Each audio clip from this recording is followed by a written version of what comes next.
হচ্ছে আক্রান্তের তালিকা। ডেঙ্গু পরিস্থিতির আরও খবর জানাতে বরগুনা সদর হাসপাতাল থেকে যুক্ত আছেন সহকর্মী জিয়াদ মাহমুদ।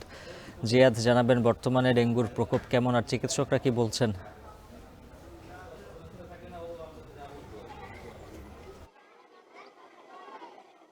উজ্জ্বল, ডেঙ্গু পরিস্থিতি নিয়ে জানানোর আগে একটি বিষয় আপনাকে জানিয়ে রাখি যে উপকূলীয় এই জনপদের স্বাস্থ্য সেবার প্রায় 12 লাখ মানুষের স্বাস্থ্য সেবার একমাত্র বাতিঘর বরগুনা সদর হাসপাতাল।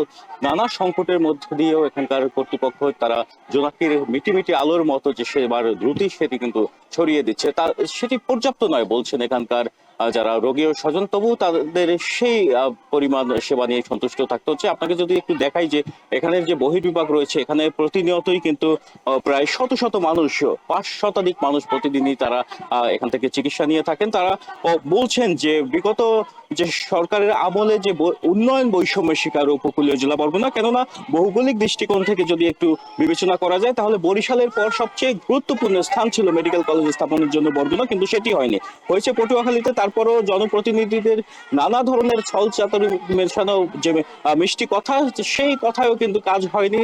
বরগুনাবাসী কিন্তু উপেক্ষিত রয়ে গেছে স্বাস্থ্য সেবা থেকে। তারা স্বাস্থ্য সেবা পাচ্ছে না বলে অভিযোগ রয়েছে এবং তারা প্রধান উপদেষ্টা, স্বাস্থ্য মন্ত্রণালয়ের যে উপদেষ্টা, তারও দৃষ্টি আকর্ষণ করছেন যে এখানে যাতে একটি মেডিকেল কলেজ স্থাপন করা হয় এবং এই এলাকার মানুষের যাতে স্বাস্থ্য সেবার যে সংকট নানাবিধ, সেই সংকট যাতে মেটানো হয় এই দাবিও করছেন। তো গত 24 ঘন্টায়, আজকে সকাল 11টা পর্যন্ত যে বরগুনা ডেঙ্গু পরিস্থিতি, সেই তথ্য আপনাকে জানিয়ে রাখি যে গত 24 ঘন্টায় নতুন করে 71 জন ডেঙ্গু রোগী শনাক্ত হয়েছে এবং মৃত্যুর সংখ্যা বেসরকারি হিসেবে 30 জনেরও বেশি। মৃত্যুর সংখ্যা কোনো ক্রমেই কমছে না, প্রতিনিয়তই বাড়ছে।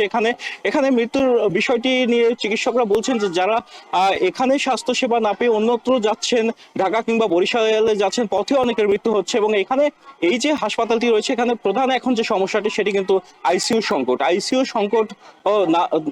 আইসিইউ যে সংকট না কাটানো, এখানে কিন্তু একটি পরিস্থিতি সৃষ্টি হয়েছে, ফ্লুইড ম্যানেজমেন্টের বিষয়টি ডেঙ্গু পরিস্থিতির ক্ষেত্রে, আর সেটি কিন্তু সম্ভব হচ্ছে না। এর ফলে কিন্তু এখানকার যারা রোগী ও স্বজন তারা ভোগান্তিতে পড়ছেন। তো আপনাকে একটি বিষয় জানিয়ে রাখি যে এখানকার চিকিৎসকরা তারা বলছেন যে সচেতনতার এই মুহূর্তে বিকল্প নেই। সচেতন থাকলে ডেঙ্গু পরিস্থিতি ক্রমান্বয়ে নিয়ন্ত্রণে আসার সম্ভাবনা রয়েছে। তো এই ছিল